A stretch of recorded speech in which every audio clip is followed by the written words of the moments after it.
Of the meeting, the board may change the order of business at its discretion without advance notice. First item on the agenda, call to order, roll call. Yvette Villalobos present. Eric Buckley present. Eric Gallegos present. Mario Mesa present. Lori Garza present, not with us at the moment, Bobby Marukin and Cesar Martinez. Next item on the agenda, moment of silence, prayer. Mr. Gallegos, would you like to lead us in prayer, sir? Yes, ma'am, thank you. Heavenly Father, we come before you with grateful hearts, thankful for the opportunity to serve the students, families, and staff of this district.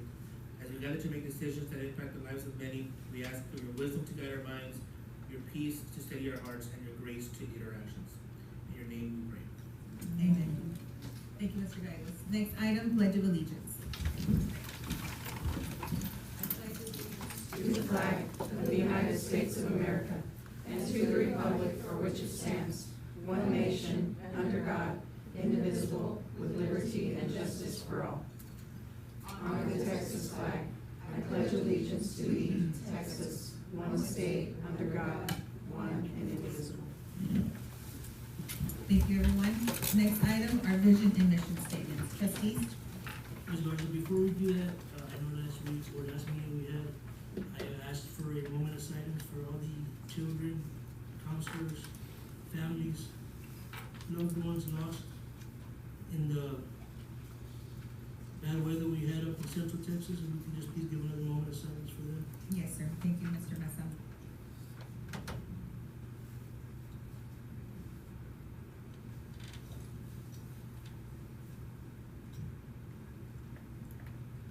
Thank you. Thank you, everyone. Next item, our vision and mission statements. Trustees? Vision. Our vision is to ignite brilliance and impact lives by providing transformative learning opportunities that empower students for generations to come. Mission, to empower, inspire, and invest in our students and staff, igniting the best version of themselves. Together we positively impact our community and the world. Thank you, trustees. Next item, public participation. Ms. Sigma? We have one, Norma Flores Martinez. Nicole, I'm sorry. Norma's my mom. It's okay. Thinking about you. I know. Make me cry, Miss Jordan. Good evening, Madam President, Dr. Quigg, members of the board. My name is Nicole Flores Martinez. I'm a proud parent of a 2021 Robstown graduate and a current parent of a still junior high 8th grader and a student and a proud alumni of Robstown ISD. I'm here tonight just to address an issue that concerns my son and other student athletes in our track and field program, especially those who compete in the field events of shot put and discus. I would like to ask the board to consider adding improvements of our shot put and discus area to your agendas for discussions and possibly funding. I believe this area has a lack of attention partly because it's not seen as a main sport such as baseball, softball, and football, and this lack of attention has shown how undervalued and overlooked our shot put and discus athletes are. For example, one of our throwers, Haley Martinez, was a 4-time regional qualifier, 2-time district champ, 2025 area champion, and a 2-time first team All-South Texas athlete. She graduated in the top 10% of her class and signed a letter of intent to compete in discus at Texas A&M Kingsville. Sadly, Haley's achievements were never publicly acknowledged by the school board despite how well she represented our district. This year, my son competed in shot put and discus for the first time as a 7th grader, and he earned several first and second place finishes in both events and became the 7th grade district champ in both shot put and discus. And just this past weekend at the Taft regional meet, my son and another student, Josiah Johnson, qualified for state to represent Robstown in shot put and disc at the end of the month in College Station. I share these accomplishments not only to celebrate these athletes, but to demonstrate the dedication and hard work they have put in to represent themselves and Robstown ISD. Unfortunately, our throwing sector is currently overgrown with grass and fire ants, which I understand is challenging during the summer. One of our throwing area is located far out near Picker Lane, making it a long and unsafe walk for our athletes and spectators, especially those who have mobility challenges. I have seen spectators with walkers carefully making the long trip to support their athletes and need to consider their safety and access as well. Our throwers are working hard representing our school and city with pride. By investing in a safe and clean, well-marked practice and competition space, we make our program accessible and more competitive and a greater source of pride, especially when we host meets for other districts. At this time, I would also like to thank school board member Mario Mesa for coming out and supporting our shot put and discus throwers this past season. I want to thank Coach Vargas for his dedication to our athletes. He's given up so much of his free time, showing up to weed eat and clear out the practice area just to keep it safe for our athletes. He stays late for evening practices and running weekend and summer session. He does this all to help our athletes to improve and reach their potential. I've appreciated his dedication to our athletes so much. And thank you for your time and consideration. I have pictures of our throwing area as well as examples of other districts to show you what we could accomplish with your support. And I hope we can work together to make our shot put and discus area something our students, parents, and community can be proud of. And thank you very much. And I gave the pictures to Ms. They're Lori right- Garza they're right here. just to show an example of our areas. Thank you and appreciate it. Thank you, Ms. Martinez. He's only in 8th grade. He's grown. Ms. any others?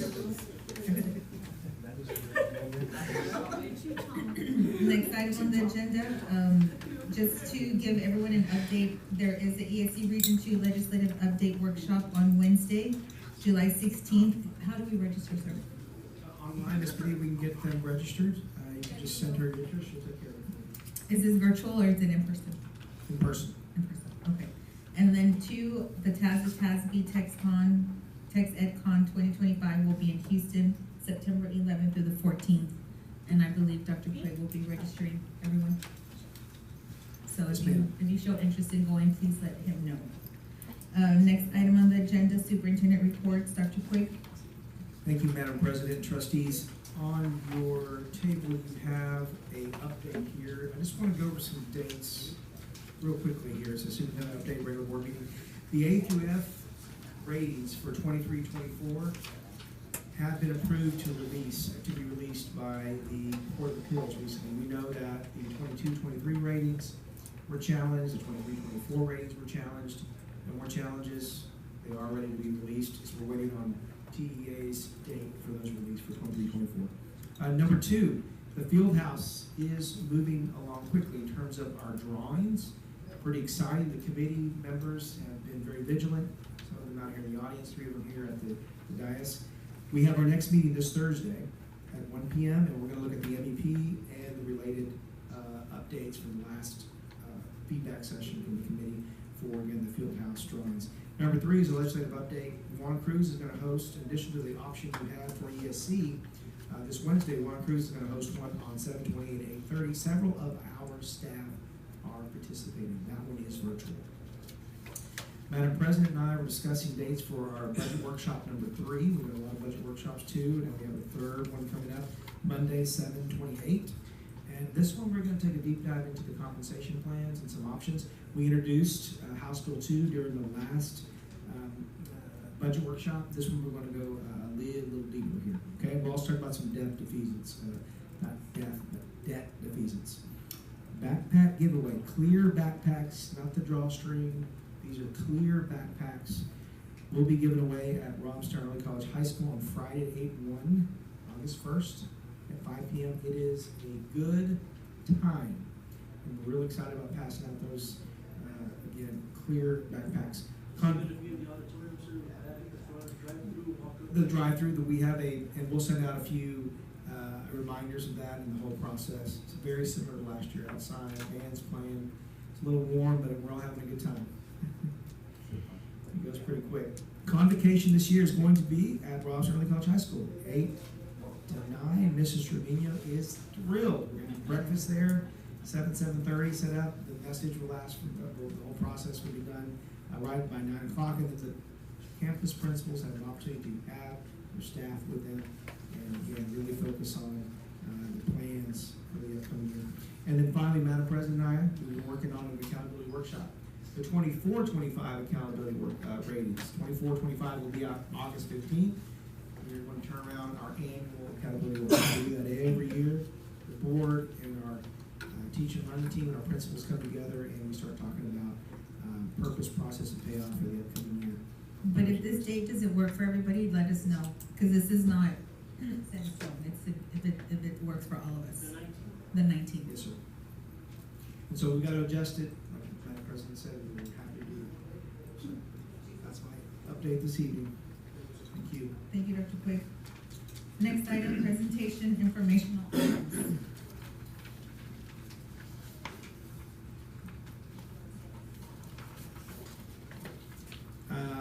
Madam President, Sir?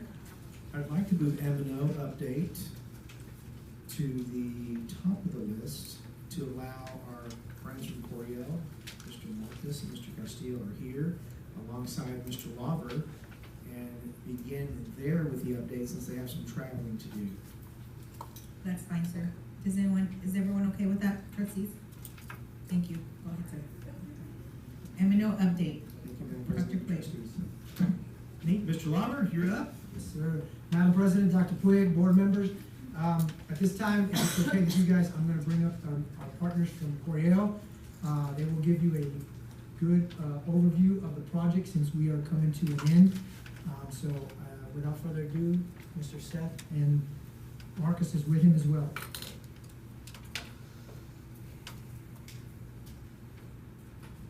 Good evening, everyone. Seth Castillo, I'm the project manager for y'all's project here in Robstown. I'd like to give just kind of a brief update on everything that we've been accomplishing over the past about 5 months that we've been working on your campuses. At this time, we are currently working at the high school, the early college high school. We're working on the little locker room area. The crew's been working diligently over about the past month. We encountered some very dense concrete there. That's been slowing us down dramatically. It's been burning up drill bits and burning out crews and just been a challenge all the way around. But as of right now, I'm happy to report that they've been successful in the installation over the past about week and a half. We've seen them progress from where we were only seeing about, gosh, I hate to say it, only about 12 to 1,500 square feet being completed to where now we're seeing an average of about 2,000 square feet moving pretty quickly through the roof system. So that's actually helping us quite dramatically from where we were at the end of last month to where we are now. At the current pace, we're looking to be really close to finishing by the end of this week. I think reality, and talking with our site superintendent, is that we're probably going to be more closer to completion by the end of the next week. And that'll be completion with everything, not only the high school, but that's all the campuses all the way across. So hopefully at that point, we're done with all construction work. We'll be demobilizing, cleaning everything up, and hopefully starting to return the campuses back to you guys as they were before we got them. So hopefully that'll be nice and wonderful as y'all start the school year. During this little last bit of wrap up, we do have our warranty process that goes through, and that ensures that not only did we install the roof properly, but y'all give them the product which y'all were promised. So during that process, as we start wrapping up and demobilizing, we're going to be scheduling that with the local rep in Duralast, and as those dates come through, we'll be scheduling with Ron and everybody to make sure that we've got those dates set out. Everybody can kind of know when we're going to be here, finishing up those last little bits, and then be handing the warranty over to you guys. But that's basically the nice, short, and sweet of kind of where we're at right now. I mean, it's been a very long and, like I said, wonderful process working with y'all. Ron's been spectacular to work with on site, so it's just been a great pleasure. So, if there are any questions that I can answer as far as the projects go, anything that. Did we have any leaks or anything like that? With the rain? Yeah, as far as the new installed Duralast roof systems, no. As far as I know, there hadn't been any turned in or anything to that nature. I think any of the leaks that we were seeing are from older roof systems or systems that maybe we didn't necessarily work on at this point in time. But at this time, from my understanding, we've stopped all the leaks at all the locations. Absolutely. And That's on the replacement. But do we have any leaks? We had one at Hattie Martin, and Dustin came over like the next day and took care of it. Now I think it's something very, very young. Since the last rain we had last year. Now that's the replacement. Now, I know we did repair work, and Mr. Marcus did repair work. So, Mr. Marcus, you want to speak to that a little bit, sir? Yes, so we completed repairs back in December, and then I also came back out the following February. There was some few repeat leaks that we ran into. Ron and I went and looked over those. and we addressed most of those. We've had some repeat issues. I know right now Beam is compiling a list of some leak locations throughout the campuses, and they're gonna send that over. Our game plan is to come out the first week in August, and we're gonna be addressing all of those. So as production is wrapping up, QA and service will be coming out. They're here for the projects. I will take care of y'all for the length of your warranty. So all your roofs and everything, it'll be me or my team that will be coming out. So as soon as Beam is done with those, we're gonna come out, we're gonna have a meeting with Ron, and we're gonna get all the issues roof-related, fixed and repaired, or vice versa, if we need to call in, stucco or concrete or window. So they are currently working on that. We have one report so far, we're waiting on another 4 others. So are you gonna be with them, to do a punch list or something like that? Yes, sir. What about? Yeah, Beam will also be part of it too. Yeah, they'll be here. They're the ones that are doing the report. I just want to comment, the coordination between Coriel and PBK/Beam and the district, again, the coordination, the weekly Friday meetings, any issue we come up, you all have addressed so promptly with so much professionalism. I don't know if Wendell's listening at home, but if he is, I'm sure we're very proud, I'm sure he is. Thank you.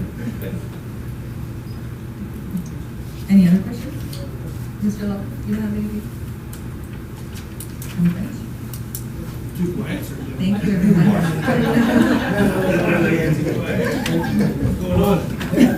What's going on?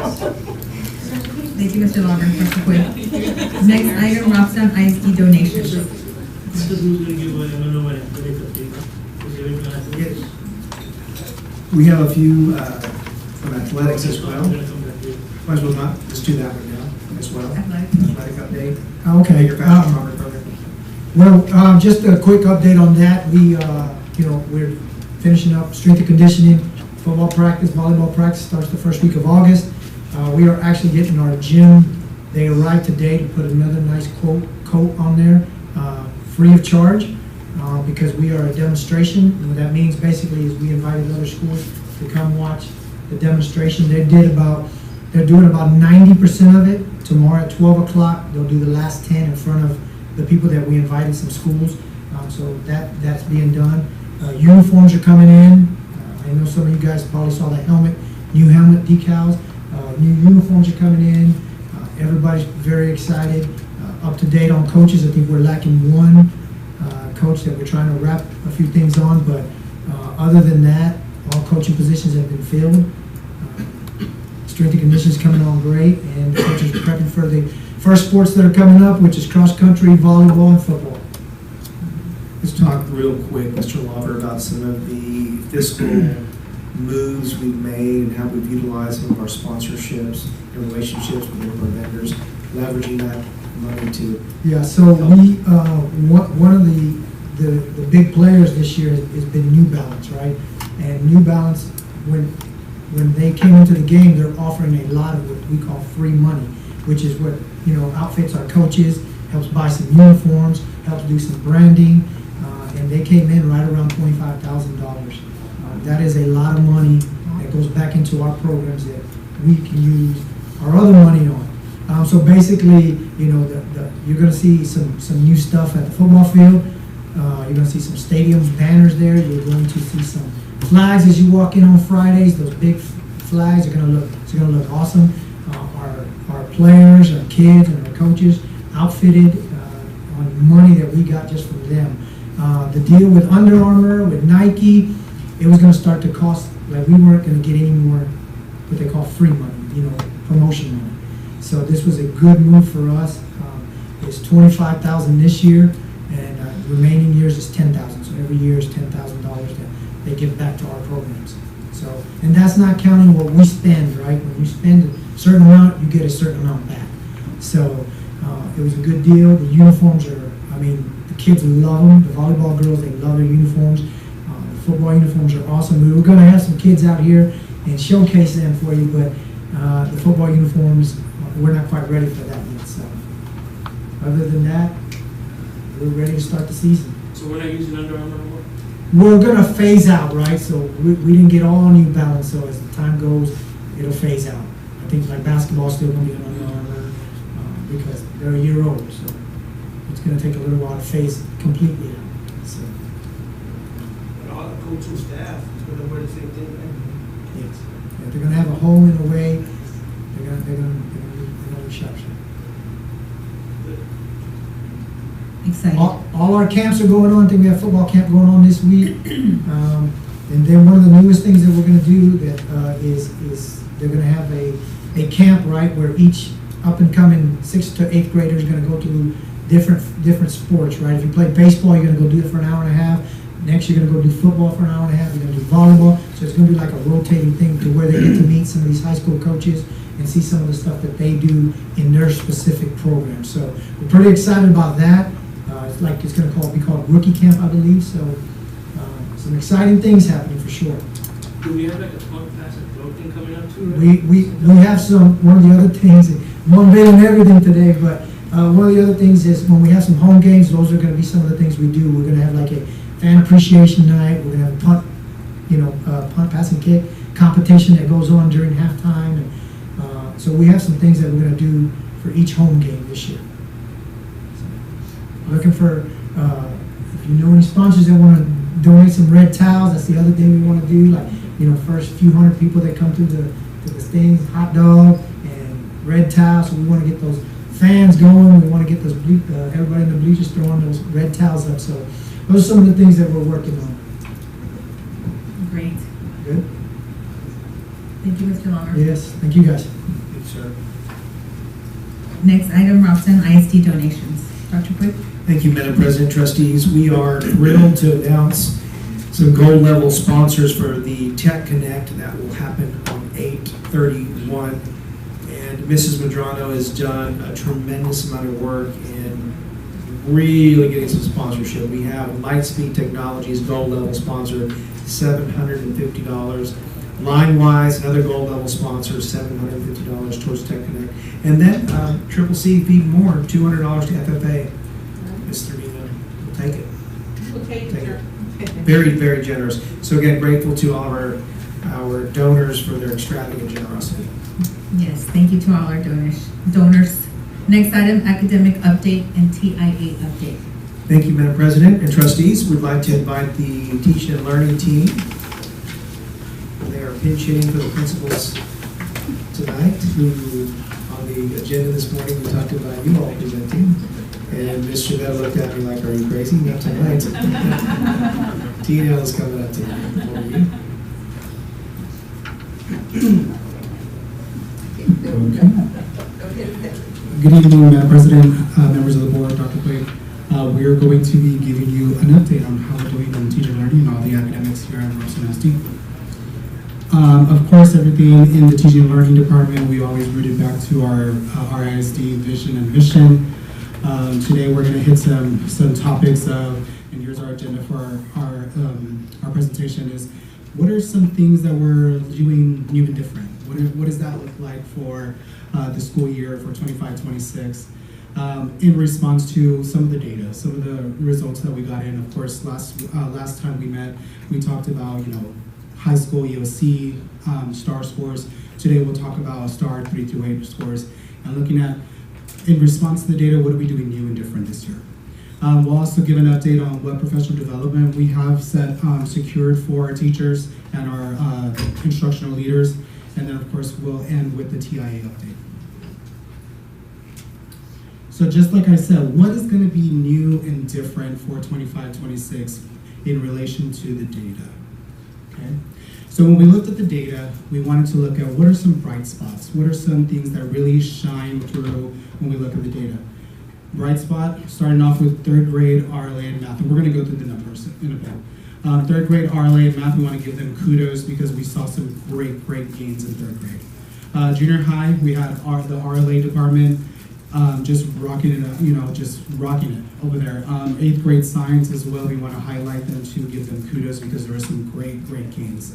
And then overall as a district, RLA, consistent gains, which is great to say, a great conversation to have because maybe, 5-10 years ago, that was probably not the same conversation, but we're happy to report that RLA is having great gains across the board district-wide. Of course, that's rooted into the initiative of Tier 1 instruction, the early literacy, and really making sure that our students are really getting the support and our teachers getting support. So in response to what is the data saying, we're already thinking about how we're going to add additional support. Of course, you're going to see that math is an area that we want to put our attention to, and that's why we're also in with support with the ESC. We're adding some additional math support ongoing, where we're really going to target more intimate one-to-one coaching for teachers in the content of math. Also, in relation to science scores, we're really going to hone in on the lab, going to the lab, getting those experiments done, and really providing opportunities for our students to have that lab experience. And then, of course, we're talking about how can we shift the master schedule to best support teachers and students overall. The PLC, how is that going to work within the actual master schedule? We're already thinking of ways that we could revamp master schedules across the district to help support that effort. In your packets, board members, you're going to see an excerpt that is the STAR release for preliminary results in your packets. You're going to see actual student numbers to correlate with this data. On our presentation, you'll see the percentages, but in your packets, you will see true number of tests for your reference. Okay? And trustees, this is just a reminder from our last meeting. Some of you asked about the base sizes and ensuring that we had those numbers that correlated with the percentages, so we can include those. Yes. And so I'm going to go ahead and take it over to Ms. Alanish. She's going to start off with our 3rd grade STAR results. Good evening, Dr. Puig and board members. We're going to start off, and remember, these are our last board meeting. We went over our high school EOC preliminary scores. So this right here is our 3 through 8 preliminary scores, and where we're looking at the final ones for high school came out Friday.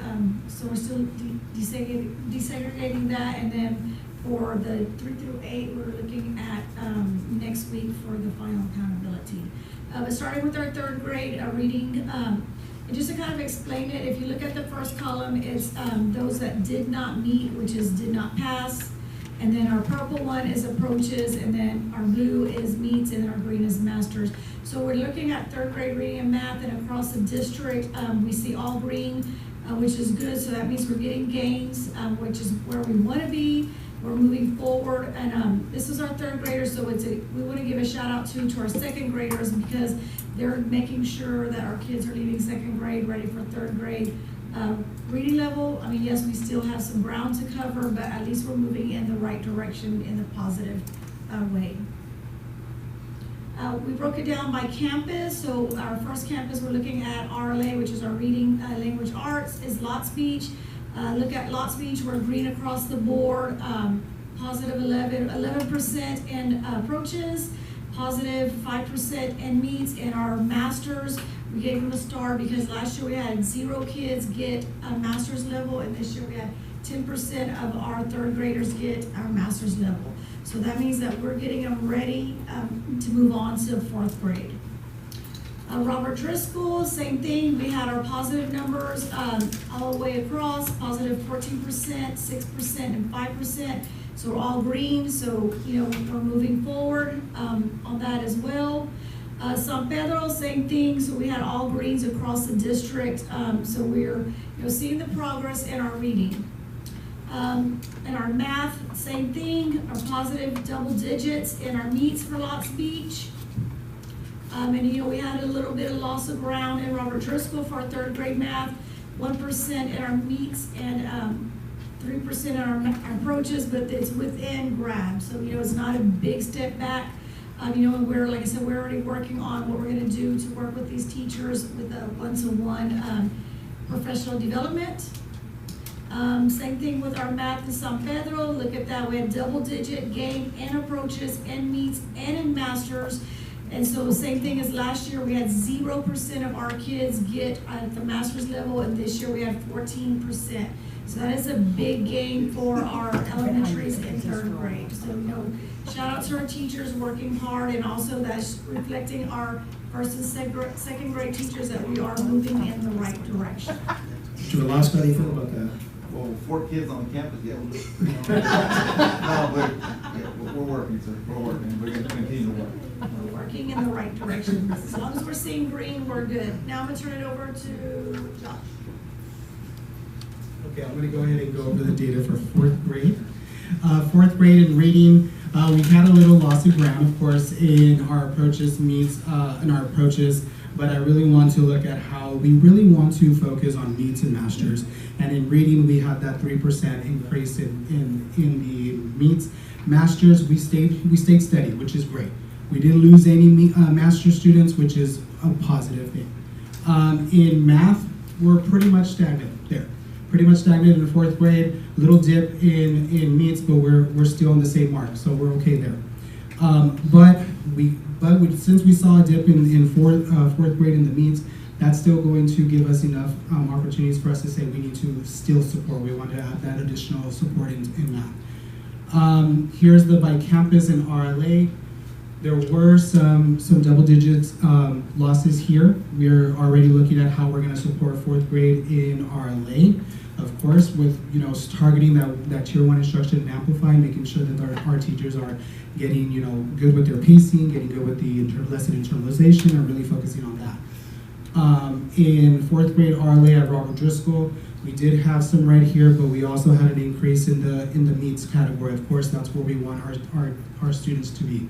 We want them to see that they are now grade level ready, so that's great to see. At San Pedro, we did see some shining stars here. We had a 2% raise in our approaches, more students were passing, and then of course the meets had a double-digit gain, so we gave them a gold star because our meets category at San Pedro, we're rocking it. We want to work more and look at see how we can get some of those meet students into masters, of course, because that's going to be great for accountability as well. When we look at math here at Lot Speech, we did have some significant, losses of ground here, but we did have a win here with the master's category of a 4% increase, which is great. Robert Driscoll math, we saw green across the board. Really great things happening, 10-digit increase in students that passed med standard and approaches, and then 4% increase in masters, which is great to see. At San Pedro, we did see some losses here in meets and masters, but we're still getting more kids to pass the test overall, right? So we're going to still double down on that additional math support at San Pedro as well.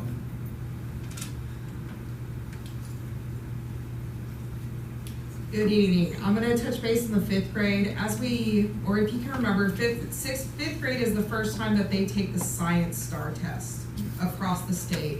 And so if we look at science, we did have a dip or loss of ground of 32% of approaches, 17 and 9 across, but we'll go in to each of those campuses. Reading, we also saw a small dip. When it comes to approaches, we did see a gain in meets and a small dip or loss of ground in masters. And then math, we did see a double-digit loss of ground with approaches, a small dip with meets, but we did see a master growth. So by campus, Lot Speech, again, we're going to highlight the fact that they had a double-digit gain at meets, the 13%. Meets is where we want our students because that means they're on grade level.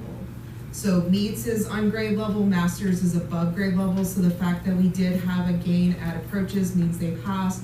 Meets plus 13%. We did have a small loss of ground at masters, but this data just shows we will be working with this campus with 5th grade RLA to kind of change those numbers. At Driscoll, we saw a small loss of ground at approaches, but meets went up by 10% and masters went up by 5%. That's where we want to see our numbers. We want to see those double-digit gains at meets, and of course, any gain in masters is great. At San Pedro, we did see a slight loss of ground across the approaches, meets, and masters. It just, again, the data is showing that we're going to help support that campus a little bit more this coming up school year with the amplified curriculum and with coaching provided to their staff. Math, Lot Speech. Shiny Star. Lot Speech had a 15%, they deserve some gold stars, we forgot to add them. We had a 15% gain in approaches, but a 28% gain in meets. And if Mr. Gallegos knows, he's seen this curriculum, 5th grade curriculum is not the easiest. So to have a 28% growth in 1 year from 1 year to the other meets is great, and masters also went up by 6%. At Driscoll, we did see a small loss of ground at approaches and meets, but master did go up by 4%. So again, our goal is to get those meets and masters percentages up from year to year. San Pedro, we did see some loss of ground, but as we've mentioned a couple of times, one thing that is going to be new this year when it comes to math also is our curriculum. We are switching to Bluebonnet. We did adopt Bluebonnet for this year K through 8 in Algebra 1. And then with Bluebonnet and with the the SFI grant that we received through LASSO 3 that provides 25 sessions throughout the year. So total it will be 38, but with our additional, it will be 24 additional. So 24 additional sessions where we get to work with these math teachers across, again, K through 8 in Algebra 1. Science, the data does show across the district that we really are gonna need to put a focus on getting those hands-on experiences with our students, especially in the 5th grade level, utilizing our labs that we do have at our elementary campuses and at the junior high. So we did see a bit of a loss of ground when it comes to meets and masters and a double digit with approaches. With Driscoll, similar picture in the sense of double digit loss at approaches and meets, and then a loss at masters. And then at San Pedro, double digit at approaches and meets, and then loss at masters. I'm gonna turn it over to Ms. Alanis, who's gonna go over our SEAL data. Looking at our SEAL data, and I don't know if y'all remember, but last year when we did our accountability workshop, and we had mentioned that we had 87 kids coming from 5th grade into 6th grade that had not passed the STAR test.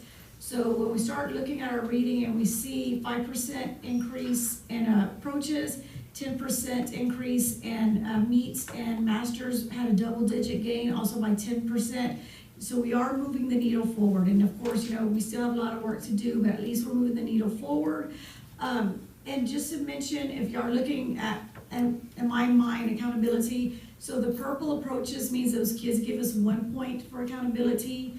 When they're at the meets level, they're giving us double points, 2 points, and so when we get to the master's level, they give us 3 points when we're looking at accountability. And I know it's a hard formula, so the thing is we want our kids to be gaining on our blue and our greens, and that's really what we want our kids to be, is blue or green. And looking at our math, again, we did lose some ground on that. And I know y'all keep hearing us over and over, but you know, we see our numbers and we've already put a plan in place so we can get those, our math numbers where our reading numbers are. Same thing with our reading. You know, we had positive numbers in our reading. They're green, 1% in approaches, 5% in reading, and our masters is stayed the same, but it's good. At least we're not losing ground. Our kids are either staying the same or going forward in our reading. Math, the same thing. You know, a little bit of loss of ground, 7% loss in approaches, 8% in meets, and 1% in masters. You know, but you know, we're hoping to get those kids back and moving them forward for next year. Same thing in our 8th grade, we had a 1% loss at approaches, but look at our meets, 18% double digit, and our masters a 7% gain. So those are good gains for our kids. And the same thing, I know we look at the -25, -7, and -3% in math. But you know, if we continue to work on our reading, our literacy initiative, then our math will follow through as well. So, but I do want, this does give us hope when we're looking at our 8th grade numbers going into high school. So this way, our high school kids, you know, going into 9th grade, you know, that should start reflecting as well, you know, having our numbers go forward. Now, our social studies, a big bonus, we have green across for social studies and science, and I know it's a little bit of gain, 1%, 3%, 2%, but at least we're moving the needle forward. You know, that means we're having gains and not losses, so it's a positive for us. And our science, we had a big rate gain, 19% in approaches, 7% gain in meets, and 2% in masters. So we are moving that needle forward in our science, so this just helps us with our kids going into high school next year for biology, so that should help our biology numbers as well across the board. Any questions on any of these? I know it was like fast and furious, and like I said, when we do our budget work, our accountability workshop, then we can really look into, more numbers, and it should be a final accountability when we have that workshop. I just have a question regarding the science. I know you mentioned you're going to work on lab experiences. Yes, sir. What exactly are we doing though in the lower grades, like to support fifth grade, third and fourth, and to support eighth grade? So actually today, me and Josh spent our afternoon on the phone with HMH, which is our science curriculum. So we are making sure that every teacher has all the kits that they need, so that way our kids are actually going in there, and it's not just a demonstration by the teacher, that our kids are in there working with their hands, doing the labs themselves. Because a lot of us were hands-on learners, we're visual learners, so it's one thing of just sitting there and listening to a teacher compared to us going into a lab, and I'm actually getting to pour and see the numbers myself. So it's kind of like triple enforcement. You're hearing it, you're seeing it, and you're actually tactile learning. So we're working on those numbers to making sure that all of our kids are able to have a lab. We're already working with our principals to make sure that we have a lab at our campus, so our kids can go into and use the kits. Okay, and just to kind of have the same question as far as social studies, I know, if I'm correct, accountability for all performance, right? That's category 1, I believe. Yes, sir. So social studies is going to hit us. So look at that number. What are we doing to prepare ourselves for next year, moving forward to help support? Because that's the first time we take social studies, 8th grade, right? Yes, sir. So what are we doing in the lower grades to help build up that?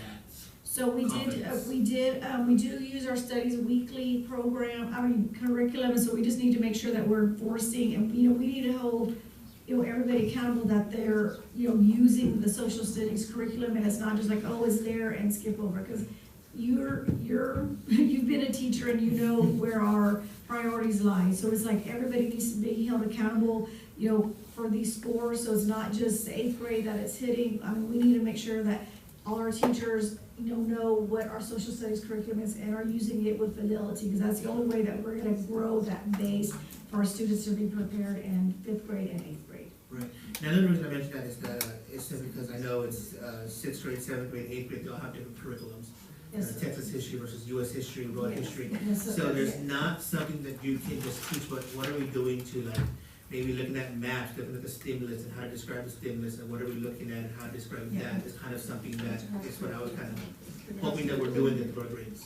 Yeah, so obviously we're gonna continue to get, the curriculum for them. We've readopted the curriculum for them, but also something new this year, we're talking about new and different. We're going to also add history to IXL.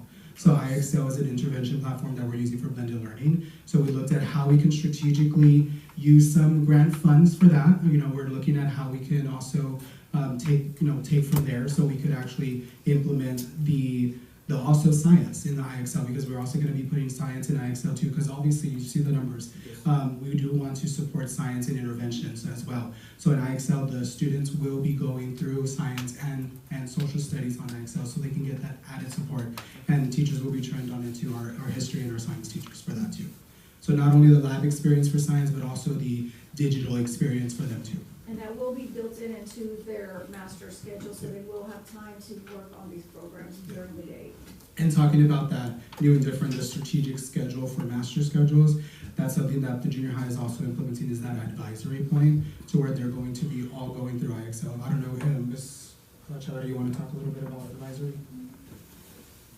Hi, Madam President, Dr. Quinn, and members of the board. We had advisory last year, and we felt like overall it did provide gains if you look at the overall accountability, right? But strategically, we need to have structure. So we would say, 2 days of math, 2 days of reading.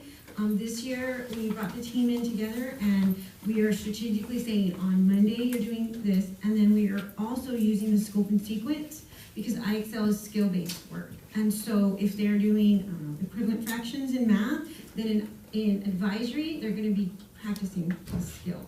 So it's aligning to what they were doing. So last year we used it like closing gaps. So we gave a diagnostic at the beginning of the year, and then each student had their own plan to get them to grade level, because that's the other thing, we're getting kids that are not grade level.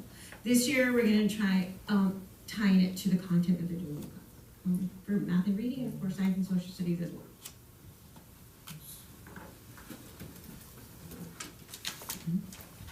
Any other questions on the data?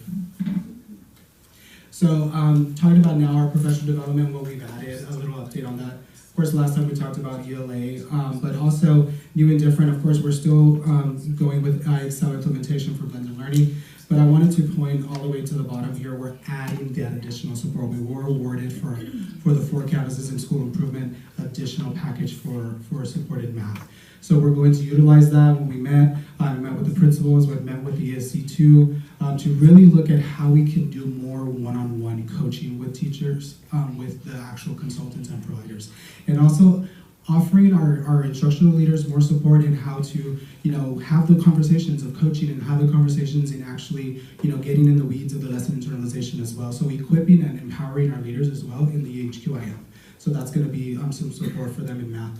In the hopper, of course, we have our blended learning initiative that is coming through LASSO 3, the funding through that. We also have UTeach coming in on, I believe, the 4th. August 4th, we'll be doing our kickoff for blended learning. We have 6 teachers that will be rolling out that initiative, and we have UT, people from UT coming in and being our consultants for our professional development for that.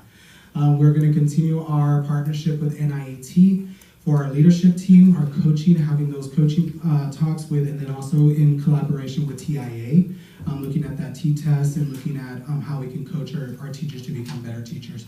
And of course, at the very bottom, you'll see that we're going to add additional support for science to really, really double down on that experience in the lab and how we could utilize those lab kits that are coming in from HMH and also some in K-12 at the high school. So they'll be undergoing those trainings for how to utilize those kits effectively. Also in professional development, we also think that the best PD is down the hall from you. And so here at the district, we're going to be presenting our elementary conference and our secondary conference. Elementary is going to be having their conference on August 5th, and then the secondary conference will be on August 6th. At the elementary, just some key points. We're going to be talking about writing across the curriculum, how to really utilize vocabulary in the teaching, aggressive monitoring, and depth of knowledge, really raising the rigor of questioning in the classroom. And then how can students take ownership of their learning by tracking their own data? And then at the secondary conference, of course, we're looking at formative assessments, quick checks, quick little pulse checks in the classroom. That tier 1 instruction, what does your tier 1 instruction look like? And how can we use that in the classroom to get most of our gains? And how we can utilize the learning walk to provide professional development and really help in the classroom. And then of course, PLCs, what are those? Professional learning communities, how can we utilize that? And then just looking at the data, that's what we want to look at. How can we have great data conversations? And that's what those sessions will be based around. Any questions on professional development? Yes, sir. Just to make that was active, tier 1 instruction, secondary. Let's just assume nothing, right? All our teachers aware of what tier 1 instruction is, not by definition, but what it looks like, and are we supporting them there? Yep. And I'm going to pass it to Ms. Trevino. I mean, I can answer it too, but I want her to say. Okay. To answer you, yes. We really focused the last year and going into this year, what does tier 1 look like? Our whole secondary conference is about a mindset. Tier 1 is a mindset. It's like a growth mindset. What does it look like in the 3 aspects of curriculum, instruction, and assessment? And being experts in those areas. And how does that look like? So we're really excited about that. But answering your question, Mr. Gallegos, yes. And it's continuous work. It's continuous work. Tier 1 is not easy. But we've made some gains. I think we've seen that across the board. So we're going to continue our pillars. It's our number 1 pillar, and it's one that we all believe in. So yes, if you ask, our teachers, what is tier 1, they're going to be able to connect it to everything they do in the classroom. So we're excited. I was looking to you, remember the conversation you had when I was learning under you. You talked about the hot water balloon. If you teach, know that the balloon area, then the basket kind of lifts with them as well. So, And it's really just turning that pyramid, because we wanna focus on the tier 3, but, you know, they wanna turn it upside down, we gotta keep it right side.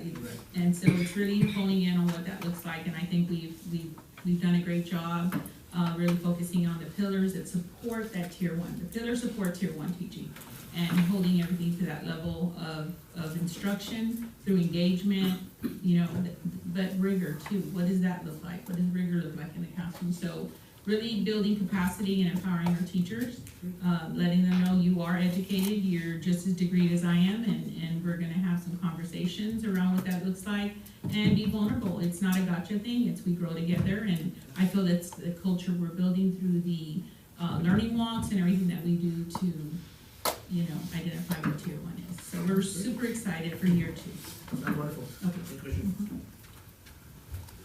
And then, of course, you had the invitation last time, but new teacher orientation, again, just a reminder for your calendars, August 1st, and we will be hosting that at Hattie. Just a little brief on that, we are going to be doing our informational sessions in the morning, and then in the afternoon, we're going to have some conference-style sessions for that. We're going to do lead forward playlists to really help our new teachers how to get some skills on how to engage students, I should say. And then we'll be having a presentation on teacher efficacy, okay? So really believing that students can do it and how that they can drive success. And then, of course, other sessions would be, you know, their basic sessions like how to sign on to their email, things like that. So we're really excited. Our theme for that, for new teacher orientation, is Saddle Up for Success. Wear your boots. Did we give them an invitation yet? We did, sir, the last week. Yes, we did. Yes. Got a little fancy saddle and horse and old fashioned. Yeah. Oh, yeah. I had a question. Yes, ma'am. Actually, somebody had asked me, are I guess the permanent substitutes, do they attend this also? I don't know, I couldn't give them an answer. Like if they're a substitute permanent or something, they wanted to know if they were required. It would be for the instructional staff, so. Okay, yeah. that way I can let them know. Yeah, so there will be a substitute training though. Okay. That is on the 29th, yes. Training? Substitute training will be on the 29th. And where's that gonna be at? At Hattie Martin. And we're Dr. gonna. Quigg, is there any, I'm sorry. No, I'm sorry, ma'am. Is there an area that Yvette can maybe ask these questions or, you know, maybe address them? Right, like, is there a website or is there a person that she should be forwarding these questions to? Would welcome those questions and happy to respond promptly to. You can also email Josh Garcia directly and copy me on it. Yes. And we'll turn that response around really quick. It's Joshua.Garcia. I got you. Thank you, Mr. Garcia. Absolutely. And I'm going to go ahead and kick it over to Ms. Silvas for our TIA update.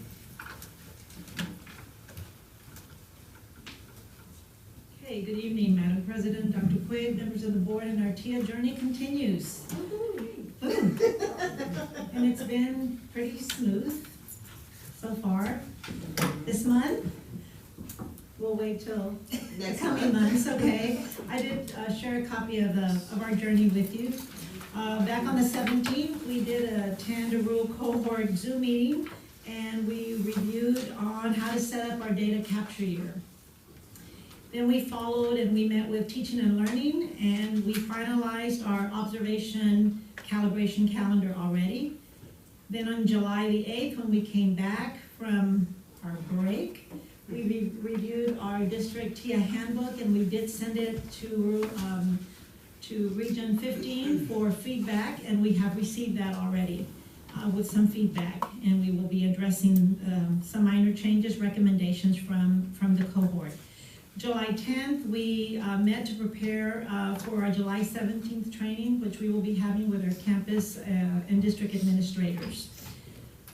Tomorrow, on the 15th, we will have a Zoom meeting with the rural cohort on, again, how to set up the successful data capture year, and that will be from 9 to 12.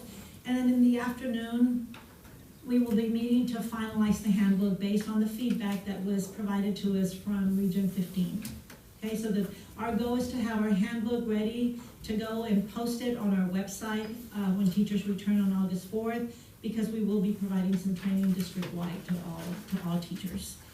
Then we will follow up on July 17th, this week also, on the 17th. That's when we will be training our district and campus administrators on T-Test. We're gonna do a data dive. We're gonna take our data from T-Test that we just finished for 24-25 school year. We're gonna take a look to see was it correlated? Was it not? And is it aligned to our student data? Of course, we have preliminary data. We have data for our elementary grades, so we have all that already, and we're gonna take a look. So if we went into a classroom and the final observation for this teacher was a 5, and totally just all 5s, well, how was her student growth? And then we're gonna divide into groups, and each campus will take a look and dive deep into their data, and we'll learn, and we'll move forward from the results of that training. Okay, that is this week on the 17th. On the 24th, then all administrators, all appraisers will be attending T-Test refresher at the service center, and that will be after lunch in the afternoon. On the 28th, then we will go back to the service center also for a half-day training, and we're going to attend a T-Test calibration training. So first we'll go and get a refresher on T-Test, then we'll go back half a day and get some training on calibration. All in preparation as we start and open up our new school year, okay? On the second page, I would like to share with you just a few updates with House Bill 2. Of course, with House Bill 2, there came in some great things with TIA. They are going to be adding the acknowledged level. So we will go back and add acknowledged for in our plan.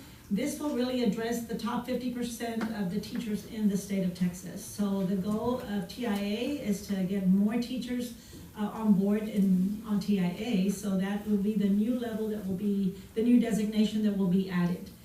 Of course, this will start for the fall of 26, and it actually allows for significant increases per designation payouts. And there's an increase on the multiplier, especially if you're a rural district. So some good dollar signs, and those amounts will be shared statewide, usually more than likely in August, and if not in August, by September. So it's exciting that more of our teachers, not only in our school district, but in the state of Texas, will be able to make the designation with the new designation of acknowledged. It's exciting. The road will get bumpy pretty soon, but we're looking forward. Thank you. Thank you. Thank you, everyone. Any questions, trustees? Good job. Next item on the agenda, distribution of TASB local policy update 125. Dr. Quinn. Thank you, Madam President and trustees. This is a small update, but a very, very important update. I hope you take the chance to really look at these 7 policies. They touch governance, it touches student achievement, it touches safety, and it touches attendance. Spend some time on that, and we'll really go a little deeper when we talk about each one of those policies for consideration at the next regular board meeting. Thank you, Dr. Quigg. Next update, safety update. Thank you, Madam President. At this time, let's invite Chief Tito Tagwe. Chief. Good evening. Greetings, President, Dr. Quigg, board members. I want to start off with myself, Ms. De Leon, presented at the Texas State Safety Conference. It was an awesome experience. I guess attending it, being an attendee there, to presenting there in front of the whole state, and basically showing all the great things we're doing in Robson ISD. And then our presentation had a lot of audience participation, so it was, very insightful on both that experience of sitting there watching the presenters and doing the presentation, and then a lot of the issues at other campuses, because after the presentations we had people come up and talk to us, and asked a lot of questions, because like I said myself, Ms. De Leon, the social worker, like, that, you would think that'd be a norm, that the social workers, police department work so closely together, because that's the way it seems to work here.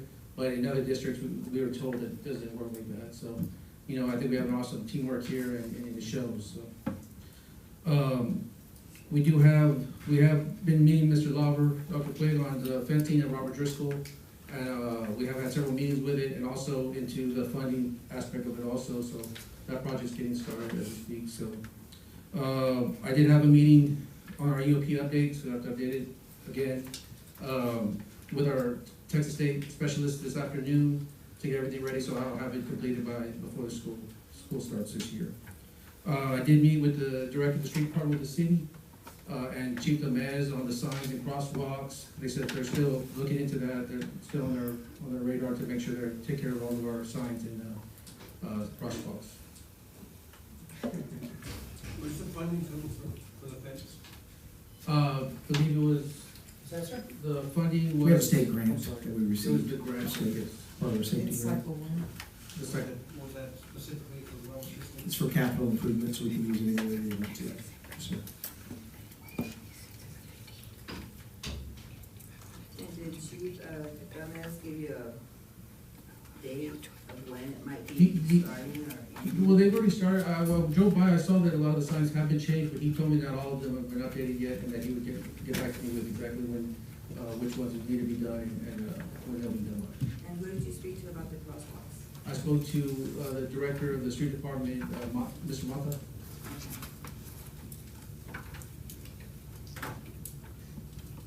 Chief, you wanna just expound a little bit on the EOP? You make it sound like it's easy, this is a heavy lift. Go ahead. You know, it doubled, our basic plan, our multi-hazard plan basically doubled, in size, 20 pages, it's almost 50 pages. Our active shooter annex also got, needed to be updated, which went from like 22 pages to 40 pages. Again, it's very detailed, it's just getting more and more detailed.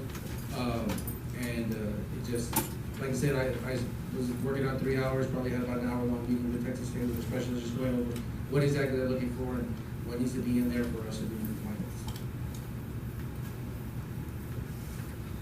Thank you, Chief, for elaborating. It is, it's different than the EOPs that we've done. We still have the headache right now. Thank you. Thank you, Chief. Thank you, Chief. Next item, list of bills is in your packet for your reference. Any questions, if you could just email Dr. Quigg. Next item, financial statement report, also in your packet for your reference. Any questions? Doesn't have to be today, please email Dr. Quigg. Would you like to add anything on that, sir? I'm with it, sir. Okay. Any questions, trustees? Next item, consent agenda items. Dr. Quigg? Thank you, Madam President, trustees. The budget amendment is small, and typically they're small, but especially for the new trustees that are coming on board, typically at the end of the year, we look across all functions, and you're gonna see a big budget amendment at the end of the year. It kind of gets all the functions back balanced. These trustees are familiar with that process. So you'll see next month, and we'll talk about it probably at the budget workshop at the end of the year. And part of it is going to be due to when we approved the retention incentive. We didn't go to fund balance for it. We just pulled it out, it was in there. So you're gonna see some adjustments need to be made. Mrs. Cisneros, you wanna add anything to that at all? Yes, that's right. Okay, Thank you, Madam trustees, do I have a motion to approve consent agenda items? I have a first by Mr. Marroquin, second by Mr. Gallegos. Any questions or discussion? All those in favor say aye. Aye. All opposed? Consent agenda items approved. Next item, discussion items. Dr. Quigg? Thank you, Madam President. We, in collaborating with Madam President, wanted to select a few legislative laws new on the books to discuss that's going to require some board action. The first one is the cell phone policy, House Bill 1481. I want to invite Mrs. Domingo up a little bit. Let's talk about the current cell phone practice, and we'll talk about the board's responsibility and policy as Ms. Domingo approaches the bench. On this policy, it requires the board to adopt the new law, the new policy, September 1, that says that You cannot use cell phones during instructional time. It doesn't say you can't possess the phone. That was the original language. You just can't use it during instructional time. But I wanted to, and I had a good visit with Mrs. Tony earlier today. I wanted her to have the opportunity to pick on the high school because we know there's a lot of phones at high school. So- Elaborate how we're currently practicing this, ma'am. So I asked Dr. Quick to put this one on here because I've received some phone calls from parents and guardians stating that they think we're not gonna follow this rule and that we're gonna allow our kids to still have phones because we haven't sent a message regarding it. So I asked Dr. Quick, I don't think we have a choice, correct? This is the law now, starting September 1, our kids cannot have phones. Is this correct? Instructional time, that's correct. And the board will have to adopt a policy to that end. A lot of districts have already done that. A lot of them are having community conversations about how they do that. Our conversation is with the high school principal. Elaborate, Ms. Trevino, a little bit. How are we currently practicing the cell phone usage? Well, the cell phone usage at secondary, well, I know at our high school, you know, when you wrap your brain around having 748 students and they all pretty much have a cell phone. So it's just, what is the system? You know, what is the system? What is required in the classroom? Because it is policy local that they're not allowed during the instructional setting, okay? So we've been practicing, there's two methods in which teachers use at the high school. They will use put it in the backpack to the front of the room, out of sight. Or when they walk in, they have the little shoe holder behind the teacher's desk, they put it in there. For example, Carolina Herrera, my biology teacher, you go in there, kids put their cell phone in there, they grab their QR code and they go sit down and they get ready for instruction. So our method is it goes into the backpack to the front of the room, or it's in one of those holders, okay? The thing with that is we have to monitor it. You know, we have to monitor that, and if a student comes out into the hallway and they're on their cell phone and talking on their cell phone going to the bathroom, we will confiscate that phone because we already know that they violated the rule because they didn't put it in the backpack or to the front and they didn't put it in the holder. Now, just like with every systems, I talked to Dr. Quigg, we're still, you know, working towards that, you know, because if systems are not working, it's because of the adults, not because of the students. So of course, you know, there are some classrooms that, you know, we may walk into and we do see an AirPod, you know, in the ear or a smartwatch, and we address it, you know, with the teacher at that point, you know, because that is something that they need to be making sure that they're monitoring, and then also trying to be examples too. You know, examples in the campus, you know, if you're pulling duty, I don't expect my clerks to be on their cell phones when they're pulling duty.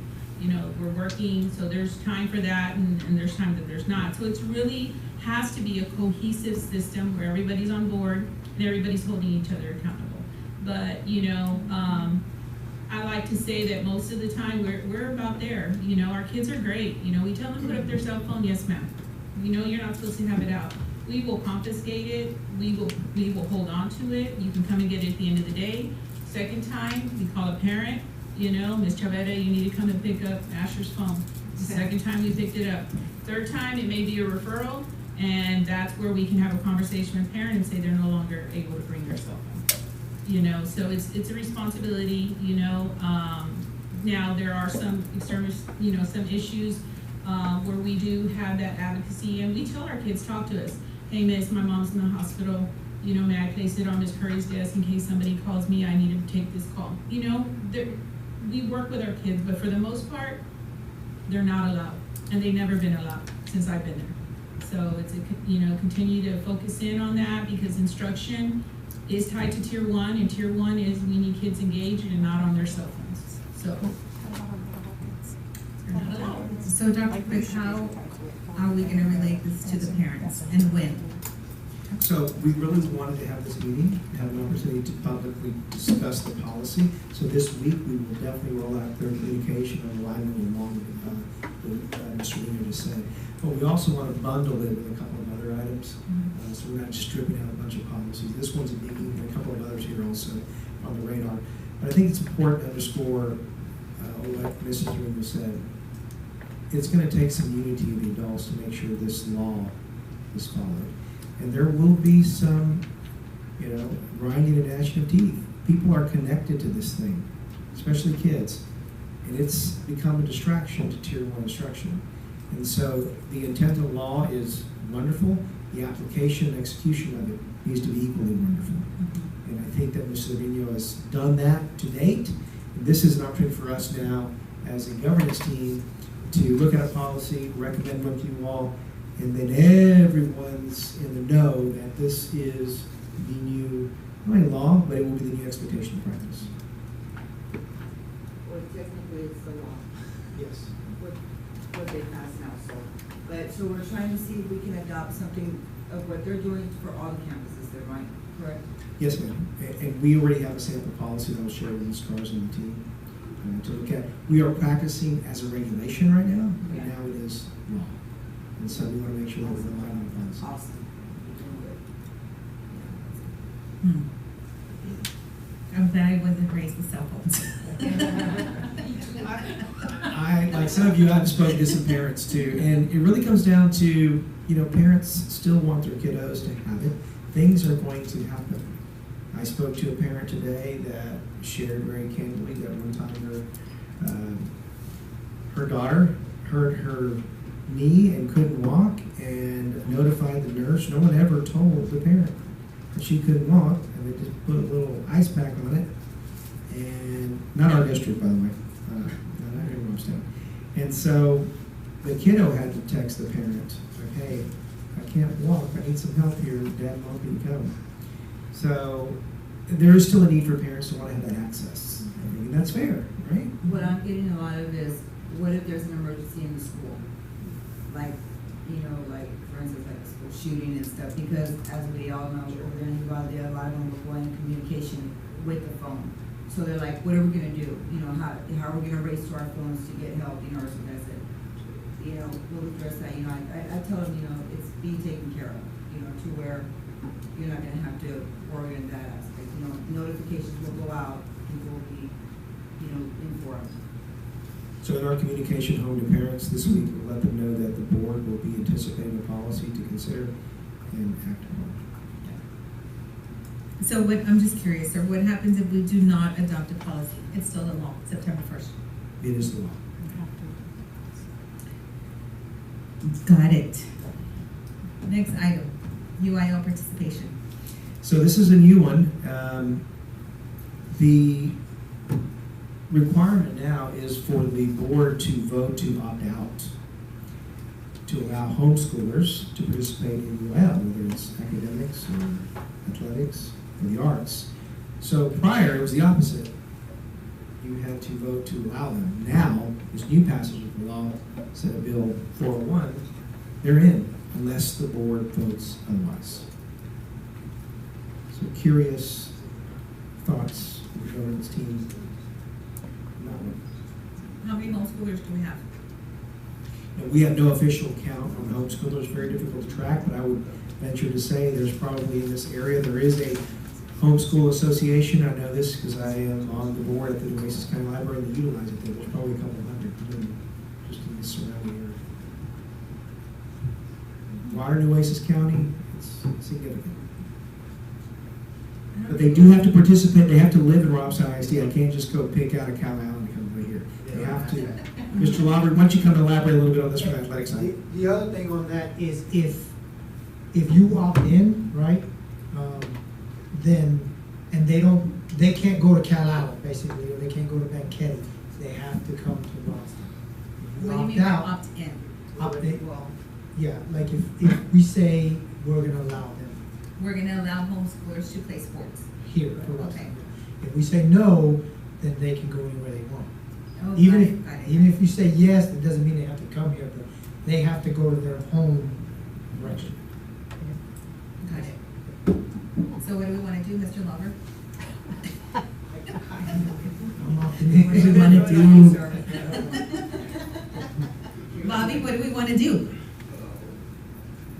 I say if they meet the criteria of passing, you know, I would say yes. I think if you have a lot of them, That's why I asked how many we have there. Okay, awesome. So we would vote on your recommendation, correct, sir? So all of this Yes, ma'am. needs to be completed before September 1st board meeting? Yes, ma'am. Okay. All right, next item, contracting with school districts. So there are a couple of conflict of interest laws that were passed in this new legislative session. This is one that pertains to the governance here, House Bill 210. So essentially, any vendor that is a board member can no longer do business with the board. Prior, we filled out a CIQ. Some of you probably filled out a CIQ, conflict of interest, and that was it. Check, post on the website, and I'm good. We can do business. This has been brewing for a while in some communities, in some areas, not too far from here, and it has now become law. So it is going to be very difficult and impossible for anyone who is a board member who is doing business with the district to do it in a financial way. It would have to be volunteer or donation somehow. I understand it is being challenged, but as of 9/1, it will become law. And the reason it's being challenged because you work in small communities, I have, and lots of board members have businesses. And we do a lot of business with those folks in the community, especially in small communities. So this has caused some consternation for a lot of people. So on this one specifically, sir, because we do have some business owners that are board members, and I personally don't see a problem with it. Does the board have the right to overwrite this and make a choice, or is it just No, law September that's 1st? right. Okay, so we have no choice. No. So there should be clarity on this before then. Yes, ma'am. Well, yes, sir. There's already clarity that it is, but there could be some deeper discussions that we need to have about what that law means and who it impacts. Got it? So I have one more question. Sorry, yes. Now, you know,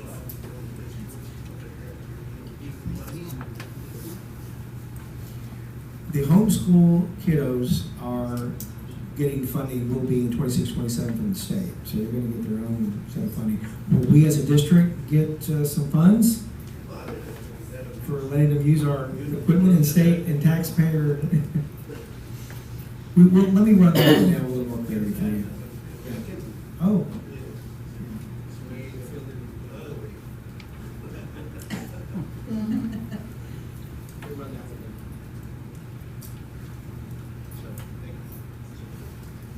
Next item, school library materials. This one's interesting. It is, Madam President, thank you. So Senate Bill 13 is now putting the onus and responsibility on adopting all library materials on the school board. Currently, it's with the librarians, and the librarians were under fire, you might recall, with some of the book banning and that sort of thing, and we had to put in a system of vetting all of the materials, cumbersome system, nothing wrong with all that. But now, the final authority on all things books, there will be a framework in place, policies on the way, will be the school board. I have a question. Many question. So, when I understand correctly, we can say, no, I don't want that book on the shelf. Yes, sir. So what does that mean for all the books that are on the shelf now? We're supposed to go and read them and make sure that it's appropriate, or? Well, it always behooves us to do an annual review and purging and analysis, yeah. You ready? So tomorrow, if you have time, perhaps we'll do Mrs. White and you after that. So, sir, can we, and this may sound like a silly question, but can we pass the authority to the librarians? I will look at that. That's not the law as it's currently written. I mean, So can we rewrite the law?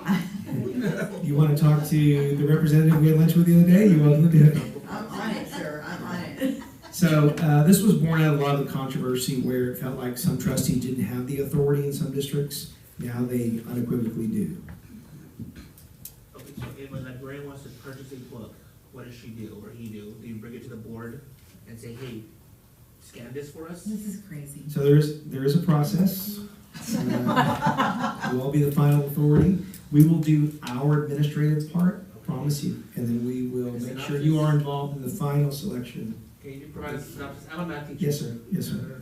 But yeah, you all are in the curated books. And you know, I mean, this is born out of several things a few years ago, right? Yeah. How much do you guys get paid? Too much. Thanks and not in silence. If there's importance in it. That's interesting. Thank you, sir. Next item, 10 Commandments.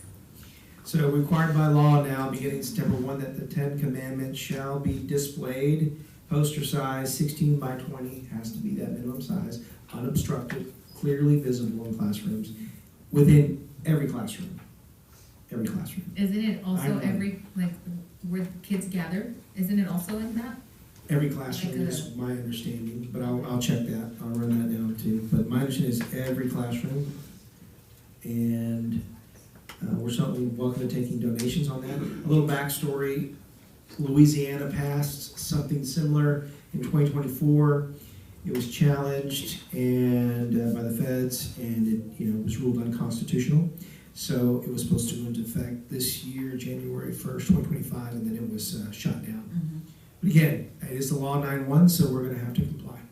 And we have to pay for that, because we don't have funds. Unfunded mandate. There might be some donors, we'll see. Wow. Okay, and then other legislative points. I put that as a placeholder there in case there was something else you all wanted to mention. I'll talk about one other conflict of interest law that came out. It's about administrators that we can't moonlight. So as much as Mrs. Well, we'll pick on anybody, I'll just say this. We cannot moonlight as administrators. Mr. Velasco, that singing gig that you have, put that one to rest. But it's geared towards, higher end administrators. This idea of consulting and taking away from your primary duties has become a problem in some areas, and so this is in response to that. That was one. Was there anything that you all recall that stood out you wanted to discuss? I want to encourage you to get an opportunity to do either one of these options, the legislative update on Wednesday or the one on the 28th with Juan Cruz. Did you attend one already? Mm-hmm. Okay. Yeah, on the Zoom. On the Zoom. I think that the student discipline one, I think can be discussed. No. Or the, Hospital 6. Yeah, Hospital 6, the student discipline is really giving a lot of authority to the teachers to remove kids that are blatantly disruptive one time. Wow. is that One gonna time. be like, a kid over been said? Yes. Is that gonna be clarified, like, what does it mean? Well, the law is pretty vague. With that Are we unruly- able to kind of yeah. specify, Well, break it down? Well, the key is, I think, working with our principals and administrators, we've got to be really clear about how we The last thing I establish want those is expectations. Yes. a clogged up front office. We don't want that. But the last thing as a teacher we want too is I don't want to clog up. I want to handle everything myself. And so there's some work to do. I don't know that we have a whole lot of issues there, but we can potentially, especially with a new teacher that might be struggling. So we have some PD to do in that area for sure.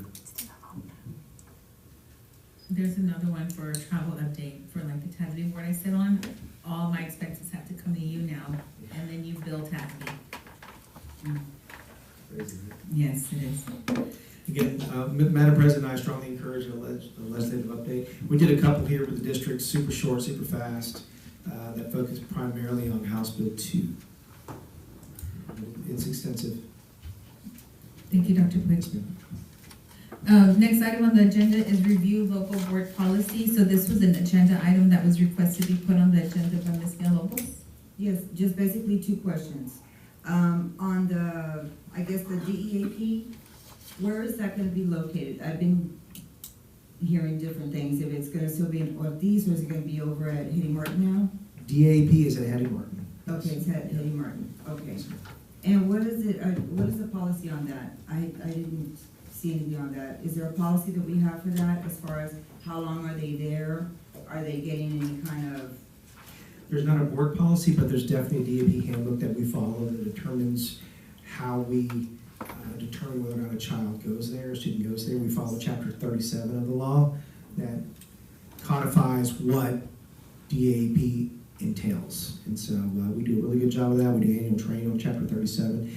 But the primary reason for moving from Ortiz, and you and I talked about this, to Hattie, is really the inefficiencies. And you've got 80,000 square feet of a building there. That's good property. But when you only occupy 5% there, from a taxpayer standpoint, okay, we're taking on some additional debt. How do we shift resources in a way that we can be really run efficient. And Hattie's a good building, we just put a new roof on it, and putting everyone consolidated there. Not only good for the taxpayers, good for kids too. Yeah. There's gonna be a lot of adults there to support that environment. And where can I find that handbook that you're referring to, that as far as? Our DAP handbook is posted online. It's online. And I'll send you the link, how about that? Yes, sir, thank you. And also, is there gonna be any way that we'll, be able to have like maybe a workshop for, like, to review the policies in more in depth, you know, as far as our policies? The local Our policies. TASB policies, Yeah, we the local certainly can, we can probably bring in our consultant to do that too. What you should do every 5 years is do a comprehensive review. It had been, what did I tell you, 21 years since we done one? We hadn't done one in 21 years. So we did last year. In fact, we pulled our administrators together as a full team. And we went over every single policy. We had some back from the 80s. So now our TASB policy handbook is fully updated, but we want to keep it on a 5-year cycle. Do you have maybe some notes that you can share with me, Phil, on what the outcome was? I will definitely share some notes with you that updates you on the policies that we reviewed. It's about, we went through 4,000 pages of policy. So fun, right? Yes. I enjoyed it, right? That's good. Mr. Gallegos knows there was a policy in there about the sock cop. Remember this? Sock cop. There will be no sock cops. Good times. Yeah. Oh, I know. Thank you, sir. I will get those to you, Ms. Villalobos. Thank you, Dr. Quick. Next item on the agenda, action item, discuss and consider approval of purchase order exceeding $50,000 for HMH K-8 science instructional materials. Dr. Quick? Thank you, Madam President. We would like to recommend the purchase of this HMHK-8 science curriculum. It ties into what we spoke about earlier, ensuring that we have the lab equipment and the lab experiences for our kids. And I'll say this, the lab experiences mean not just the mixing of chemicals, it actually means the observations, the analysis, the conclusion, the writing, the thinking. All of that is part and parcel of a good lab experience. And this curriculum is going to provide that. Your recommendation, sir? I'd like to recommend the board approve as presented. Thank you. I have a first by Mr. Gallegos, second by Mr. Mesa. Any questions or discussion? All those in favor say aye. Aye. All opposed? Motion carries. Thank you, trustees. Next item, closed session. Do I have a motion? First by Mr. Martin, second by Mr. Mesa. All those in favor say aye. Aye. All opposed? The board will now convene in closed session in accordance to sections 551.071, 551.072, and 551.074 of the Texas Government Code. The board will convene in closed session to discuss the purpose of considering appointments, employments, evaluations, resignations, reassignments, duties, discipline, or dismissal of employees, in addition to regarding legal issues pertaining to possible claims and litigation involving student social media usage against social media companies, and considering a contingency fee legal service agreement with JCA Law and Guerra Law. Discussion of offer made for district property. Thank you.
We're now back in open session. Next item on the agenda, discuss and consider approval of appointments, employments, evaluations, resignations, reassignments, duties, discipline, or dismissal of employees. Dr. Quinn. Thank you, Madam President. I'd like to recommend as discussed in closed session. Make a motion. I'm sorry, first by Mesa, second by Ms. Villalobos. Any questions or discussion?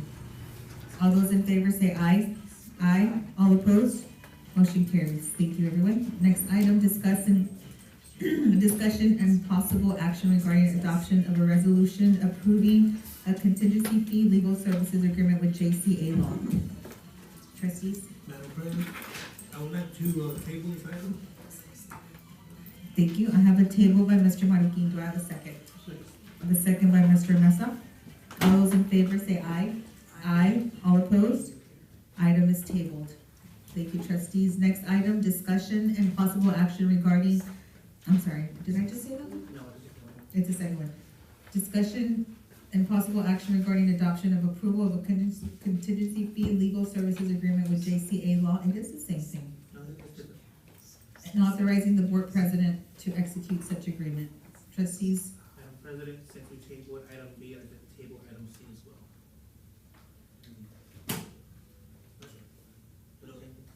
They're different. Item B. Yeah, we tabled item B, so I'm asking to table item C as well. Thank you, Mr. Gaius. I have a Item C. table. Item C is, on open session, it's, oh, okay. Okay, I have a first by Mr. Gallegos to table. I have a second by Mr. Mesa. Any questions or discussion? All those in favor say aye. Aye. All those opposed? Item tabled. Next item, approval of offer made for district property. Dr. Quake. Thank you, Madam President. Trustees, I'd like to recommend as discussed in closed session. I'll make a motion. Second. I have a first by Mr. Marroquin, second by Mr. Mesa. Any questions or discussion? All those in favor say aye. Aye. All opposed? Motion carries. Next item, adjournment. I have a first by Mr. Gallegos, second by Mr. Mesa. All those in favor say aye. Aye. All opposed? Meeting adjourned. Thank you, everyone.